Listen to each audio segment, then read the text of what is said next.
El tema a tratar en este vídeo es un tema complicado y es el tema del maltrato psicológico.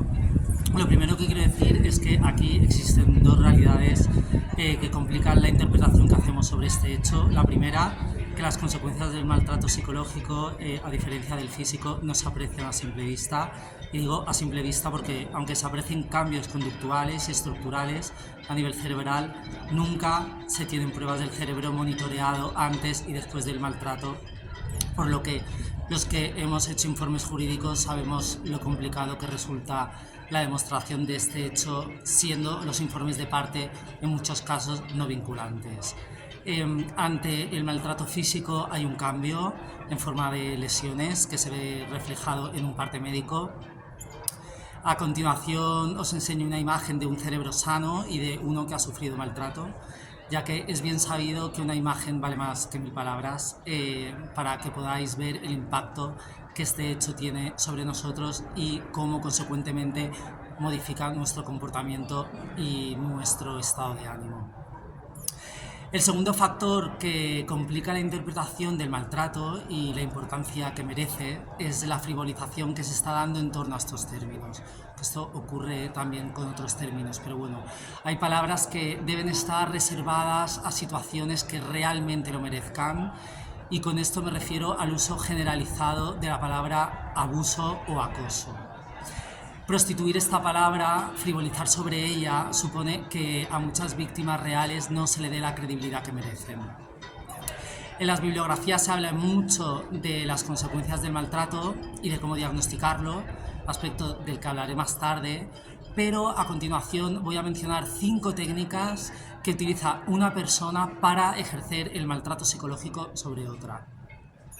Debo aclarar que el hecho de que alguien haya sufrido alguna de las siguientes técnicas en un momento y de forma aislada no implica que sea víctima de abuso.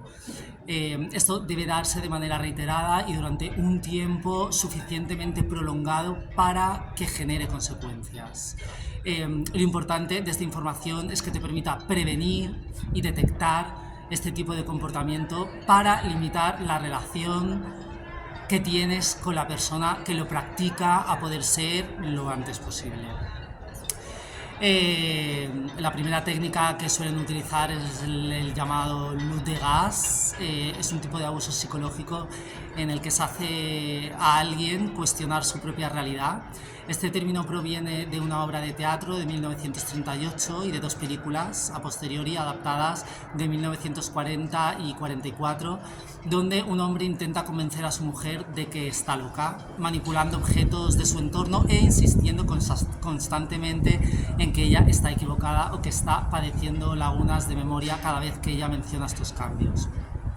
El término alude a las lámparas de gas que el marido usa en el desván mientras busca el supuesto tesoro escondido. La mujer advierte que el resto de las luces de la casa pierden intensidad sin que haya ninguna causa lógica.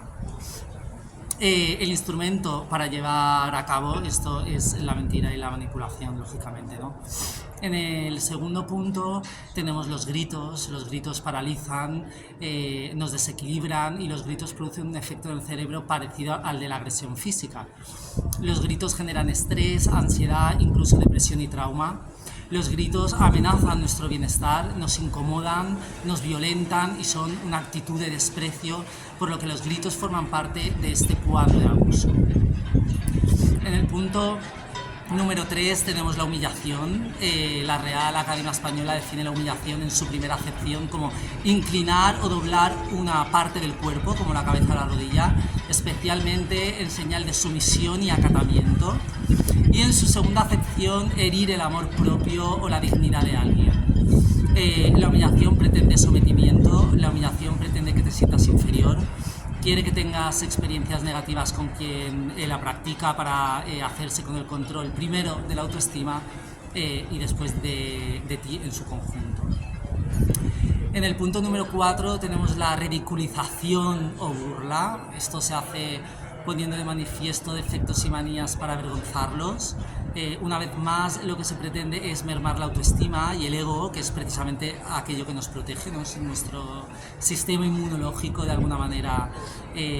Por eso hay que tener buena autoestima, porque cuando una persona no la tiene, con toda probabilidad se conformará con cualquier cosa, porque inconscientemente pensará que lo merece o que no es lo suficiente. Una persona segura de sí misma siempre ofende a quien no padece esta condición. Quien maltrata te quiere sometido, calladito y con inseguridades.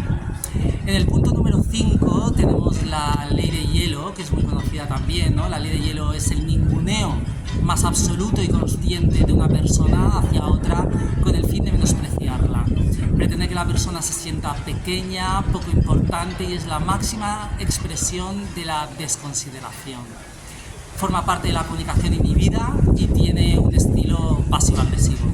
Ya en otros vídeos hablaré de los 3 tipos de comunicación que hay, en el que se encuentra este estilo inhibido que forma parte de la comunicación violenta. Dicho esto, voy a pasar a explicar con qué criterios se diagnostica el maltrato psicológico. El libro que los psicólogos utilizamos para diagnosticar, que es el DSM-5, ahora actualmente revisado, y el equivalente CIE-10, y son los encargados de clasificar los síntomas de una persona que sufre maltrato psicológico. En este caso voy a hacer referencia al CIE-10 y las pautas para el diagnóstico, según el dicho libro, son las siguientes.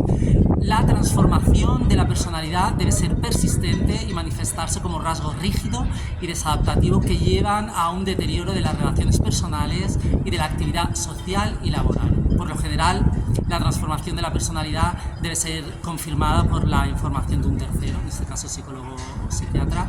El diagnóstico esencialmente se basa en la presencia de rasgos previamente ausentes, como por ejemplo actitud permanente de desconfianza u hostilidad hacia el mundo, aislamiento social, sentimiento de vacío, desesperanza, sentimiento permanente de estar al límite, como si se estuviese constantemente amenazado, vivencia de extrañeza de sí mismo.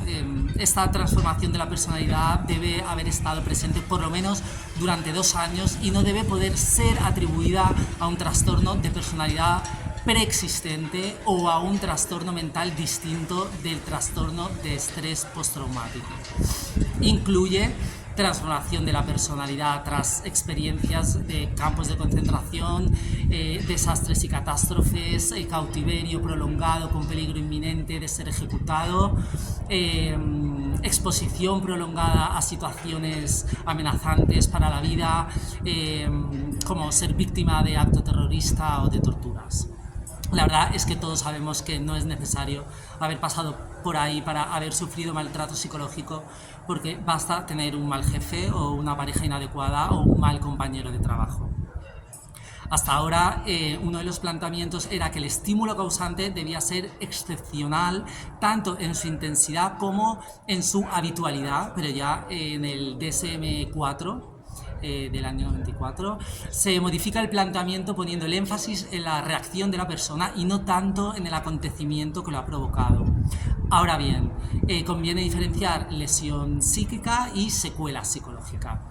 Entre los diagnósticos más habituales asociados a las lesiones psíquicas están los trastornos del estado de ánimo, trastorno distímico o depresión, los trastornos de ansiedad, trastorno de pánico, trastorno obsesivo-compulsivo, el síndrome de estrés postraumático, trastornos alimentarios como anorexia nerviosa, bulimia nerviosa, síndrome del caos alimentario, alcoholismo, drogodependencias o farmacodependencias si nos ceñimos a que la sustancia sea legal o ilegal, y la descompensación de personalidades anómalas.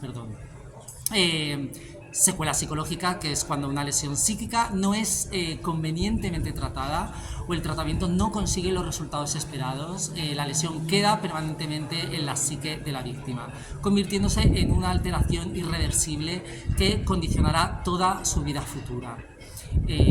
De aquí la importancia de la terapia. En otros términos, la secuela sería la cronificación de la lesión si no ha remitido de forma espontánea con el tiempo, no ha sido tratada o el tratamiento no ha tenido resultados eficaces. El proceso patológico más habitual, según el CIE-10, es la modificación permanente de la personalidad, con la aparición de nuevos rasgos que dificultarán la adaptación de la víctima a la vida cotidiana. A continuación, voy a nombrar 6 efectos del maltrato psicológico que debes conocer. En primer lugar, tenemos el sentimiento de vergüenza y culpa. La persona que sufre maltrato psicológico está sometida a un caos emocional y a una situación muy compleja de la que no es fácil salir. Es común que sienta vergüenza de sí misma al pensar cómo ha llegado a esta situación. En el segundo punto encontramos la pérdida de la memoria o sentimiento de irrealidad. Este es más típico y es la forma que tiene el organismo de defenderse. Aquí se dan las llamadas disociaciones, que es una especie de experiencia extracorpórea en la que ves las cosas como en una película, ¿no? La ves como desde fuera. En el punto número 3 tendríamos la inestabilidad emocional, fuertes altibajos. Es común experimentar un complejo de caleidoscopio, ¿no? De sensaciones y emociones donde la persona es consciente de que no tiene el control de su vida, no es consciente o piensa que esto es así, ¿no? En el 4 tenemos el maltrato y el dolor físico recurrente. Esto es somatizar, es decir, en la forma en la que el cuerpo te exige que prestes atención a algo mental. Recordemos que el cuerpo habla lo que la mente calla y las típicas son pues contracturas, cansancio, insomnio, dolor de cabeza, dolor muscular y articular, malas digestiones, infecciones contraídas a raíz de un sistema inmunitario debilitado, etc.